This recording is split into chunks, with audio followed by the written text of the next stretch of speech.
ഭക്തലക്ഷങ്ങൾക്ക് ശരണമായി കുടികൊള്ളുന്ന ധർമ്മശാസ്താവിന്റെ ചരിതം അരങ്ങിൽ പുനർജനിച്ചു. മണ്ഡലകാലത്തിന്റെ പുണ്യത്തിൽ ശബരിമല സന്നിധാനത്ത് മണ്ണൂർക്കാവ് കഥകളി കേന്ദ്രത്തിന്റെ ആഭിമുഖ്യത്തിൽ അയ്യപ്പ മഹാത്മ്യം കഥകളി അരങ്ങേറി. E.G. ജനാർദ്ദനൻ പോറ്റിയുടെ രചനയാണ് അയ്യപ്പ മഹാത്മ്യം.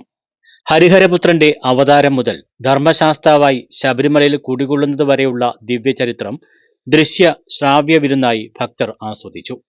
ശബരിമല ശാസ്ത ഓഡിറ്റോറിയത്തിൽ 28 അംഗ കലാസംഘമാണ് കഥകളി അവതരിപ്പിച്ചത്.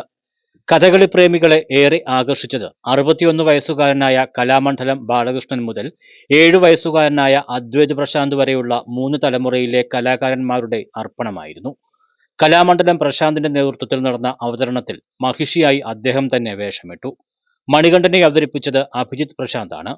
മധു വാരണാസി, കലാമണ്ഡലം നിധിൻ ബാലചന്ദ്രൻ, കലാമണ്ഡലം ആരോമൽ, അഭിഷേക് മണ്ണൂർക്കാവ് എന്നിവരും മറ്റ് പ്രധാന വേഷങ്ങളിലെത്തി.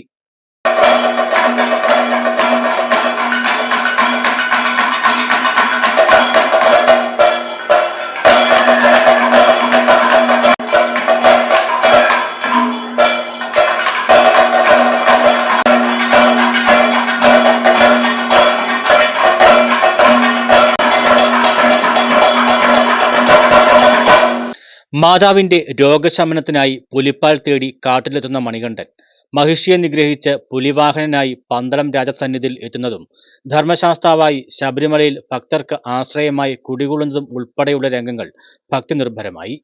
കലാമണ്ഡലം ബൈജു, കലാനിലയം സഞ്ജയ്, കലാമണ്ഡലം കാർത്തിക് എന്നിവരും സംഗീതവും, കലാമണ്ഡലം ശ്രീഹരി, കലാനിലയം അഖിൽ എന്നിവർ ചെണ്ടയിലും, കലാമണ്ഡലം അജികൃഷ്ണൻ, കലാമണ്ഡലം അനന്തു ശങ്കർ, കലാമണ്ഡലം ദീപക് എന്നിവർ മദ്ദളത്തിലും അകമ്പടിയേകി. ചിങ്ങോലി പുരുഷോത്തമൻ, കലാനിലയം വിഷ്ണു എന്നിവർ ചുട്ടി ചെയ്തു. പോരുവഴി വാസുദേവൻ പിള്ള, പന്മന അരുൺ, പന്മന അശോകൻ, മുകുന്ദപുരം വിനോജ് തുടങ്ങിയവർ അണിയറയിൽ പ്രവർത്തിച്ചു.